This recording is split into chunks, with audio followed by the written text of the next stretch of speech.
Good morning. Good morning. Welcome to the Sunday morning worship service of DuPage Unitarian Universalist Church in Naperville, Illinois. I am Bridget Coleman, a member of your Board of Trustees. We are glad you are here, whether you are present in the sanctuary this morning or watching remotely. It is so good to be together. We welcome you to our church and invite you to get to know us better during and after the service.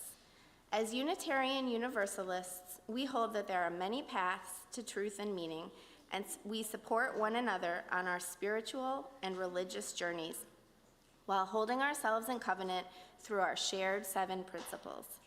The mission of DuPage UU Church is to gather as an inclusive community, to grow in character, mind, and spirit, and to transform the world towards fairness, love, and compassion. Whoever you are, wherever you are on life's journey, wherever you are in the world, you are welcome here. Now, if you are online, I invite you to greet each other through the chat, and if you are present here today, I invite you to turn to someone you did not come with and greet them with a wave and a good morning greeting.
I light this chalice today for our First Unitarian Universalist principle. We believe in the inherent worth and dignity of every person.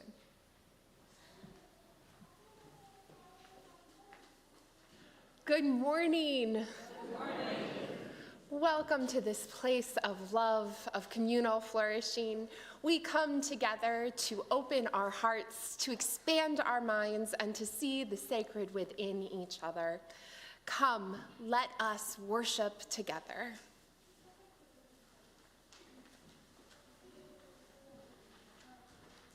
And now please rise in body or in spirit and join us in singing hymn number 268 in the Gray Manual, Jesus Christ is Risen Today.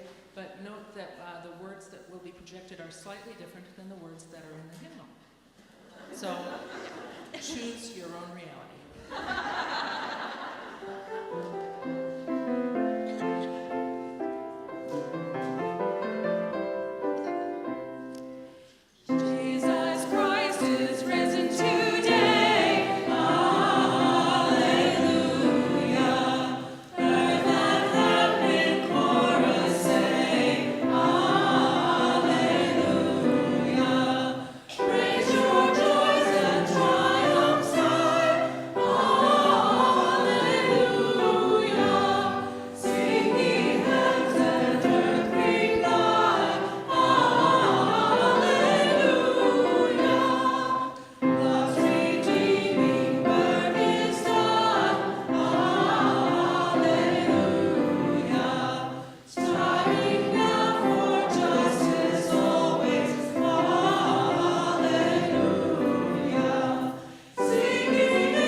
Please join me in stating our mission statement. We gather as an inclusive community to grow in character, mind, and spirit, and to transform the world toward fairness, love, and compassion.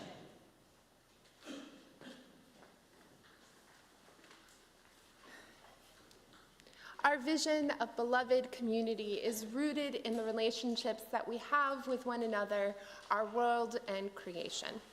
Each week, we offer the opportunity to share our joys and concerns aloud here, or we hold them in our hearts because we are a community that cares for one another. And please know that if you do hold your care, your joy, or your concern, or your care in your heart, our pastoral ministries associates or myself are always available to celebrate or mourn with you. Today's flowers were given by Amelia Deering in honor of her husband, Chris Gorel's 30th birthday and the 4th anniversary of their first date, both celebrated this week. Happy birthday, Chris.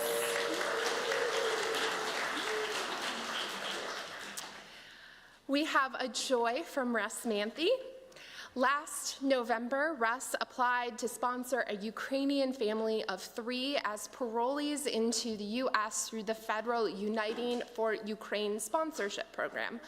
Representative Bill Foster's office provided much appreciated guidance and influence in the process. Last week, a Ukrainian mom, dad, and daughter landed safely on our shores to start a new life. Indeed, what a joy, Russ.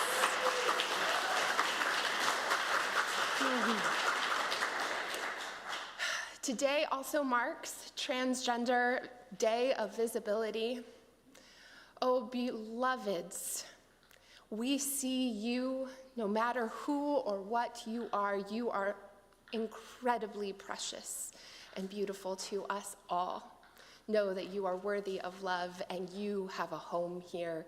Whether you are transgender or cisgender, we love you. Thank you. And we hold many in our hearts today. This week was rather intense. Let us remember those in Rockford who were injured or killed in the stabbing spree. Let us remember those whose lives were lost during the bridge collapse in Baltimore. Let us remember those in places where conflict and strife are happening, be it Israel and Palestine, the Ukraine, or Haiti. We hold all of these people in love, remembering that they are a part of us too.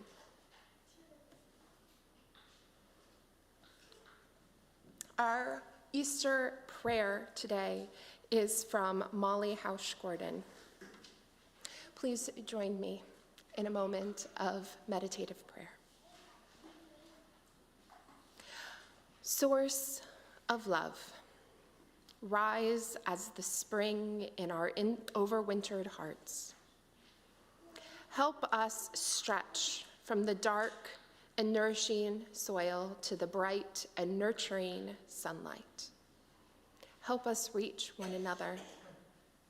Love us back to life in all its fullness as we blossom and unfold amid days that will always contain beauty and terror alike. No matter what else they may hold, may each day contain impossible, inexorable, blooming love. Amen.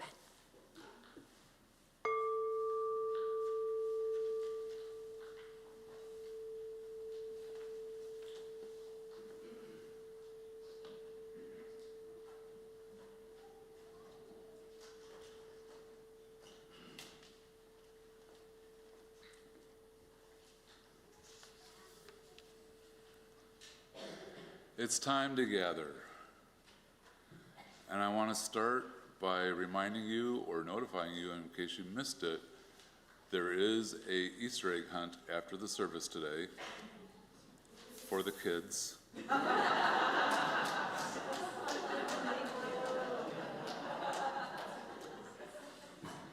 My story today is about freeing yourself from the labels that someone else has put on you. It's a story about how you should be free from carrying everyone else's biases that they may have about you. It's about realizing that it is on them to transform their thinking, not you. It is about how you should be. The story is titled Red, a Crayon Story by Michael Hall. He was red, but he wasn't very good at it. Oh dear, said Olive. His teacher thought he needed more practice. Scarlett said, I'll draw a red strawberry, then you draw a red strawberry. You can do this, really. But he couldn't. Like this? Red asked. Oh my. Let's try again, said Scarlett. His mother thought he needed to mix with other colors. Olive, Red's mother, said, why don't you two go out and draw a nice round orange? A really big one, said Yellow. A really orange one, replied Red. but they made a big greenish one. Yuck, said Yellow. Oops, said Red.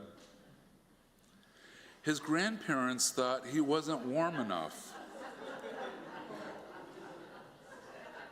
Grandma Silver said, "Your class is making self-portraits for Parents' Night. Wear this warm red scarf." "Nice. It is so you," said Grandpa Gray. But it so wasn't. "Oh, dear me," said Grandma Silver. Everyone seemed to have something to say. Amber said, "Sometimes I wonder if he's really red at all." "Don't be silly. It says red on his label," retorted Hazelnut. "He came that way from the factory," said Cocoa Bean. "Frankly, I don't think he's very bright," said Fuchsia. Grape said, "Well, I think he's lazy." "Right. He's got to press harder," said Army Green. "Really apply himself," said Steel Gray. Sunshine said, "Give him time. He'll catch on." "Of course he will," said Sea Green. But he didn't catch on. Green frog, black sheep, brown cow, red ant. All the art supplies wanted to help. The masking tape thought he was broken inside. "This will help hold you together." The scissors thought his label was too tight. "One snip should do it." Pencil thought he wasn't sharp enough. "Stay still now." But even with all their help and all of his hard work, he just couldn't get the hang of it. And one day, he met a new friend. And Barry asked, "Will you make a blue ocean for my boat?" "I can't. I'm red." "Will you try?" So he did. "Thank you. It's perfect," said Barry. "You're welcome. It was easy," said Red.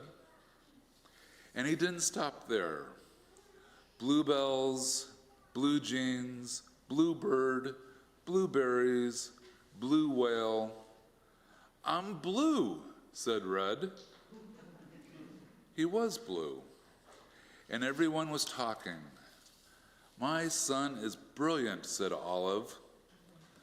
"Who could have known that he was blue?" asked Amber. Hazelnut replied, "I always said he was blue." "It was obvious," said Cocoa Bean. "And his blue ocean really lifted me," said Barry. "And all of his work makes me happy," said Sea Green. Brown said, "His blue strawberries are my favorites." "He's so intense," said Apple Green. "I'm going to make a green lizard with him. A really big one," exclaimed Yellow. "I hear he's working on a huge new project," mentioned Grandpa Gray. "He's really reaching for the sky," said Scarlet. And he really was.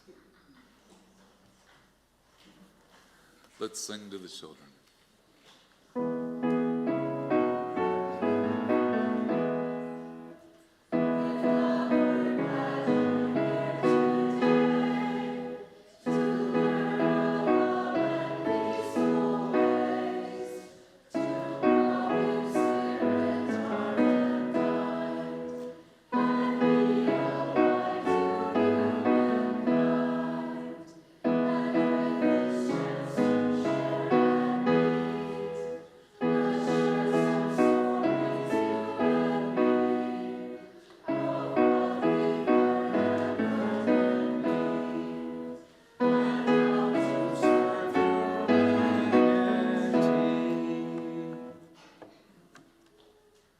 Giving of our treasure is how we reciprocate the many gifts we are given by this community.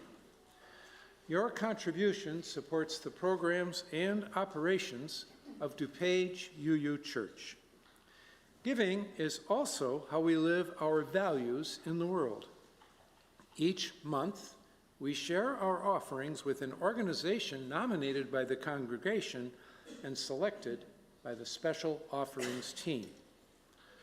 This month's special collection recipient is Riverwalk Adult Day Services, founded in 1983 by a group of 15 religious institutions, including DUUC, who recognized the desire and benefits for adults to age at place and home, but who could not be left at home alone.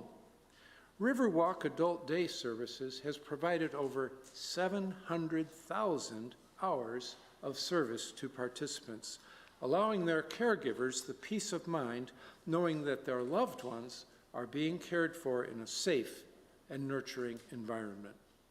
Their mission is to provide safe, social, and stimulating environments for adults in need of daytime care. This morning's offering to support the work of DuPage Unitarian Universalist Church and of Riverwalk Adult Day Services is given and received in a spirit of generosity and gratitude.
Our reading for this Easter Sunday is the poem Easter by Reverend M. Jade Kaiser. Keep your proclamations of grandeur. Give me an Easter as small as a seed, one that can be planted while it's still cold outside, one that can be watered with tears and demands time and patience to grow. I don't need to know how large it will become, how long until it blossoms, or even if it will be pretty. I only want it to grow roots that dig deep down, striving for life in the underbelly of the world. Spare me the cosmic promises of otherworldly escape, and point me to the sacred possibilities within reach. Tell me again about how the nutrients from decay keep even the saddest places brimming with potential for life.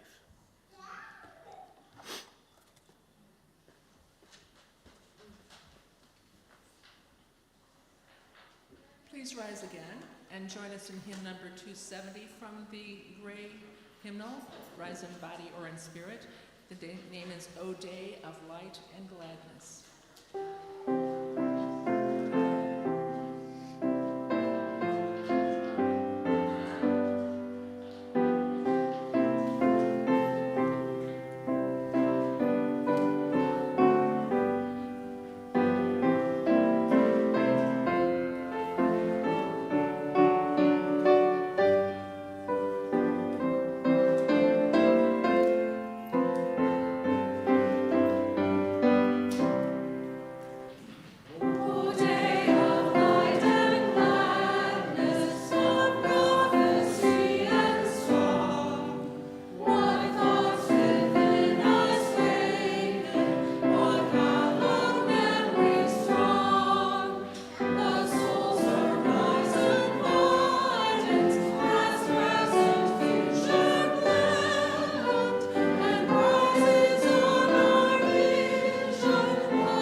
Have a real, genuine curiosity about why a faith tradition would choose a symbol of capital punishment as the symbol for their faith tradition.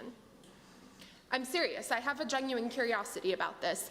The cross was used by not just the Romans, but by the Persians, the Greeks, the Macedonians, and it was a brutal form of punishment meant to kill the crucified.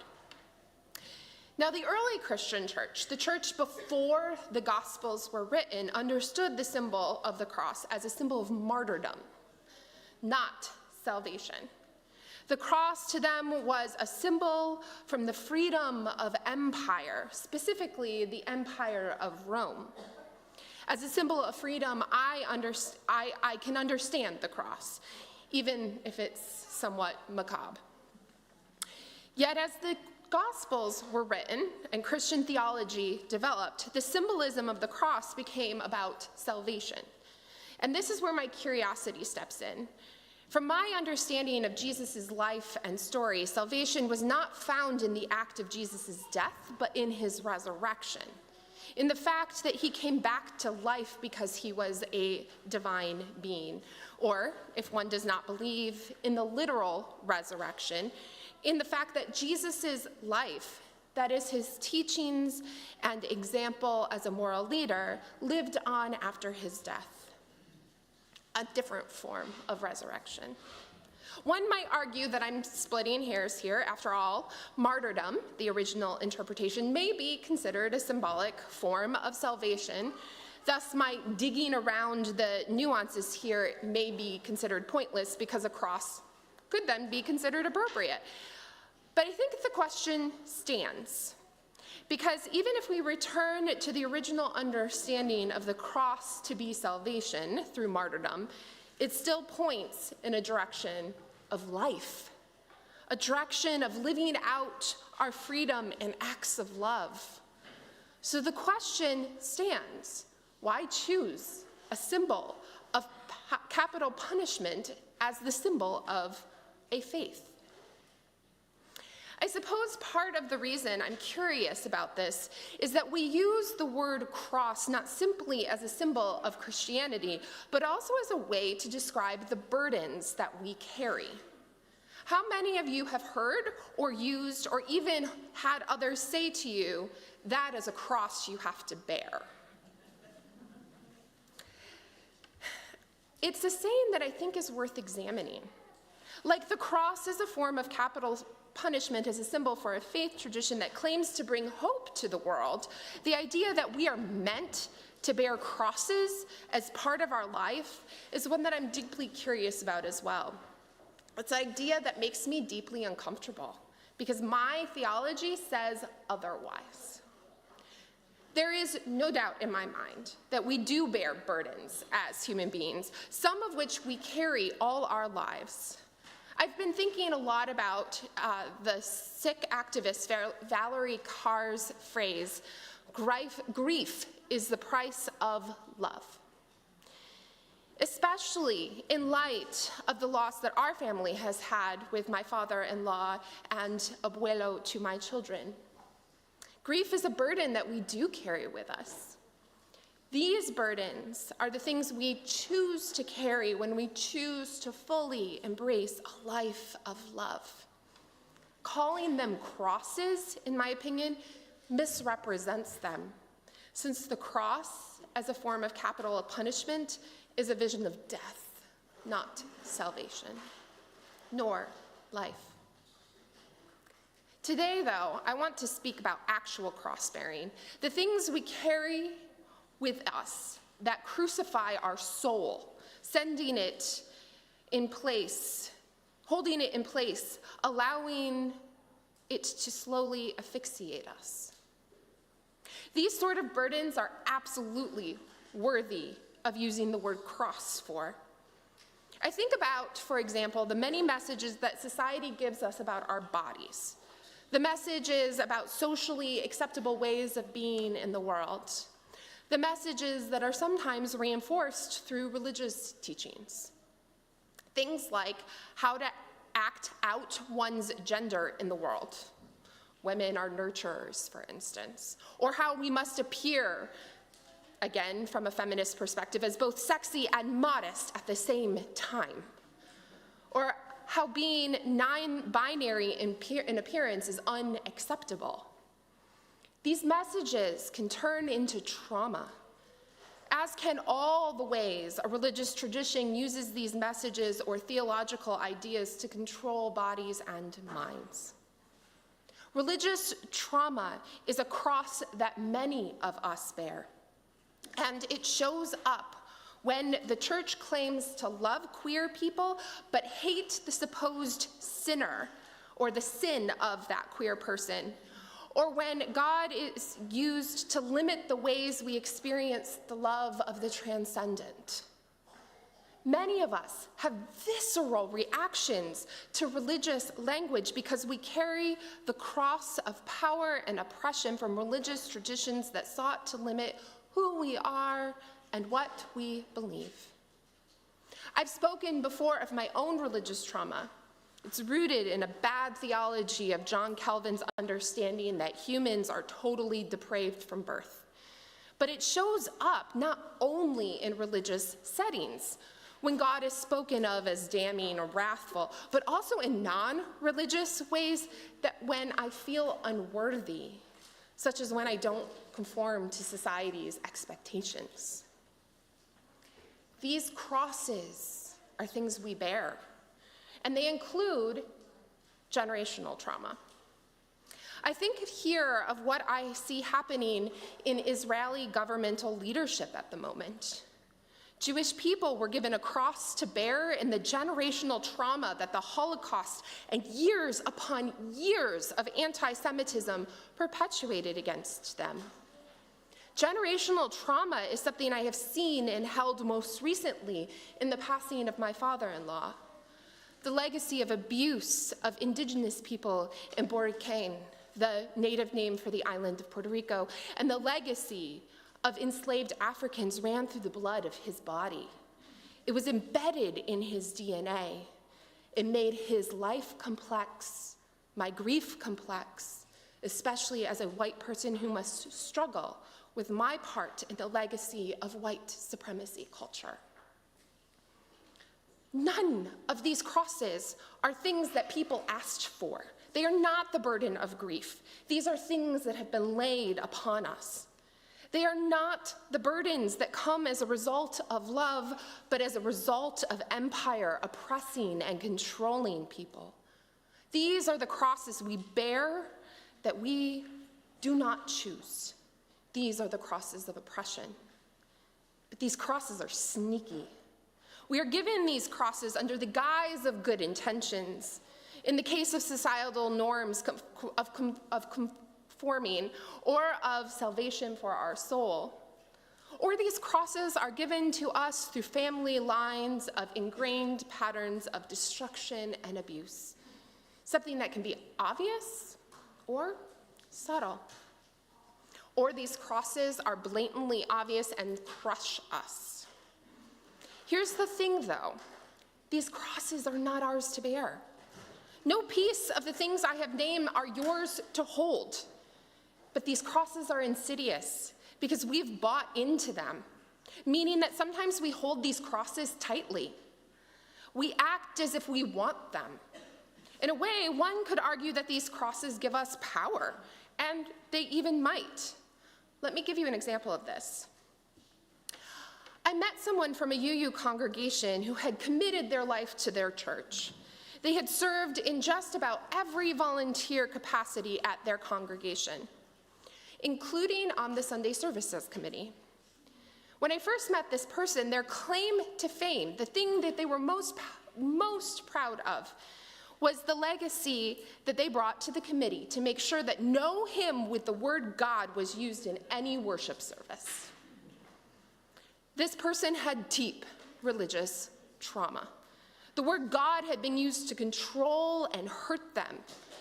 Using religious language was traumatizing for them. But in fact, that cross had been in turn given to other members of the congregation as their own cross to bear when the pluralist nature of our faith tradition was ignored. Our crosses can become weapons. We can use them to hurt and harm others. They give us power. They give us power through anger. They give us power as victims because, yes, victims can hold power. This does not excuse the people or institutions that gave us these crosses, but neither does it excuse us. I once heard someone say that 10% of life is what happens to us, 90% is how we respond to it. Responding to our crosses means we do not carry what is not ours to carry. My 14-year-old second child says this to me all the time to me in teenage snark when they tell me that something sounds like a you problem. Yeah, ooh. In fact, Our teens here told the Committee on Shared Ministry something similar in their feedback session on revising our Covenant of Right Relations. They asked that we do not use statements in our covenant that made assumptions about how people feel. This wisdom from our youth tells us not to carry what is ours not to carry, but it also tells us not to give other people our crosses. We must rid ourselves of the crosses that are not ours to hold, and that can be a lifelong process. But it is absolutely a process worth embarking on, because the other part of holding and ridding ourselves of our crosses is even more important. The unintentional result of carrying crosses is that we can act out our pain of carrying them towards others, unintentionally asking them to carry our hurt or give them similar crosses to bear because we cannot see our own, or because we assume that everyone must carry a particular cross. I've done this as a parent by replicating the harmful words my parents said to me in my own parenting. And I bet I'm not alone in this. This also means that when I look at things like the government of Israel at the moment, I see the generational trauma repeating the burden of crosses that are given. I see this too in Russia hurting other nations as they too have been hurt. It is a pattern. Here's the thing that has become all too recently real for me, though. Ridding ourselves of crosses, like most things in the hyper-individualistic state of America and of most of the Western world, is expected to happen in isolation, independent of others. This expectation reinforces the idea that the crosses were ours to begin with, as if we chose to take them on. It also expects that we have the tools to rid ourselves of the crosses, not realizing that these crosses often block access to our tools that we need to rid ourselves of them. Beloveds, on this Easter Sunday, when freedom from the cross means salvation from sin for many people, freedom from the cross to me means the salvation of our universalist tradition. Universalism tells me that I have inherent worth and dignity, and that each of you do as well. Universalism tells me that we need not carry crosses that are not ours to carry. It tells me that the crosses we carry need not be shared with others.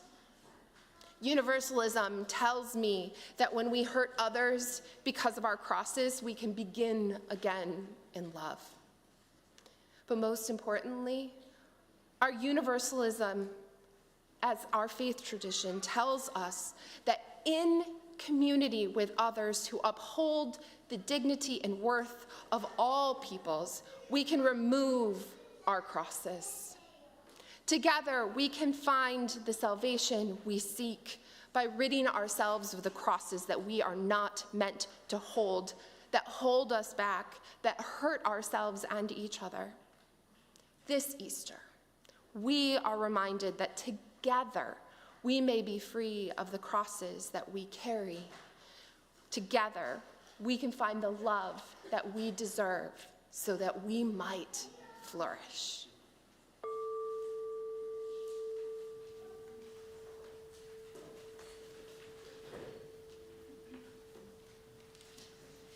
Please rise once more in body or in spirit and join in singing hymn number 269, again from the Gray Hymnal, Lo, the Day of Days is Here.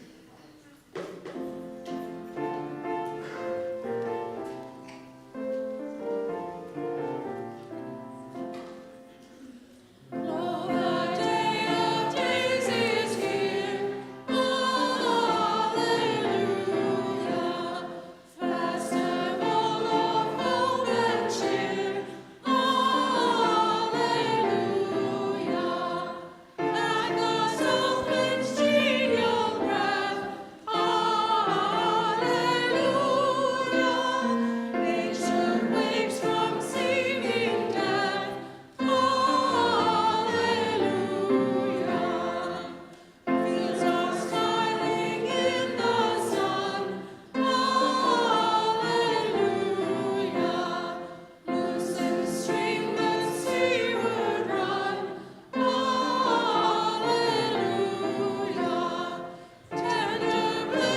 faith tradition is founded in freedom, the universalism of possibility. On this Easter Sunday, when we celebrate renewal and rebirth in the season of spring, let us work to free ourselves of the crosses that we needlessly carry. In freedom from that burden, let's also make sure that after the service, we go on an Easter egg hunt. For the children. May we rejoice in freedom at this season of rebirth.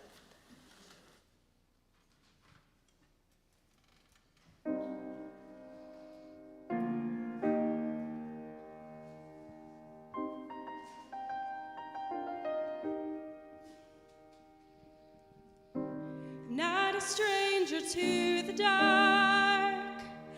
Hide away, they say, 'cause we don't want your broken parts. I've learned to be ashamed of all my scars.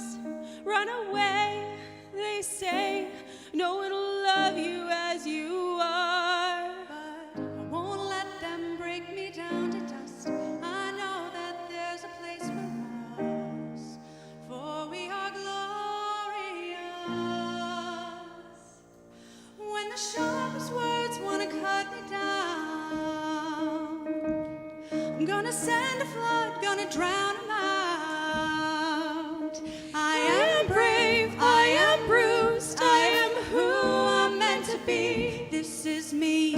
Look out, 'cause here I come, and I'm marching on to the beat I drum. I'm not scared to be seen. I make no apologies. This is me. Oh,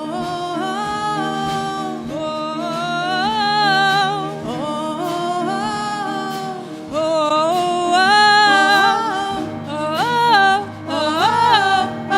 oh, Another round of bullets hits my skin.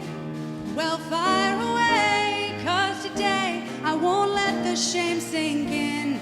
we are bursting through the barricades and reaching for the We sun. are warriors, and that's what we've become. I won't let them break me down to dust. I know that there's a place for us, for we are glorious. When the sharpest word's gonna cut me down, I'm gonna send a flood, gonna drown them out.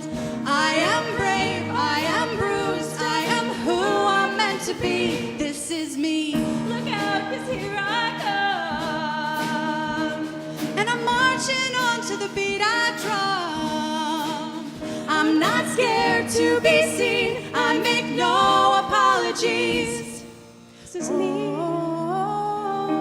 Oh,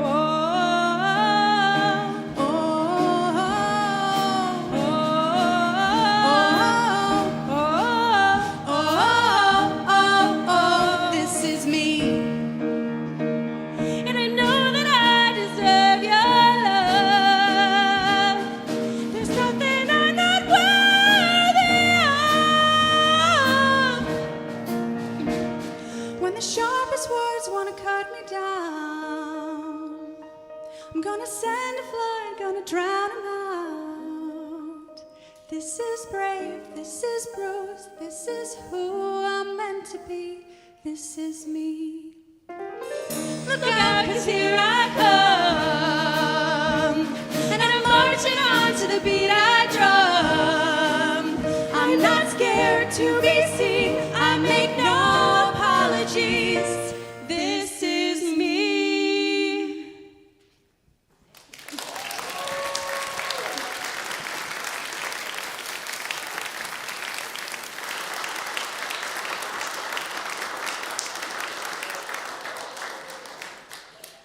Please join me as we extinguish the chalice and saying our closing words. We extinguish the light of this chalice, but not the light in our hearts.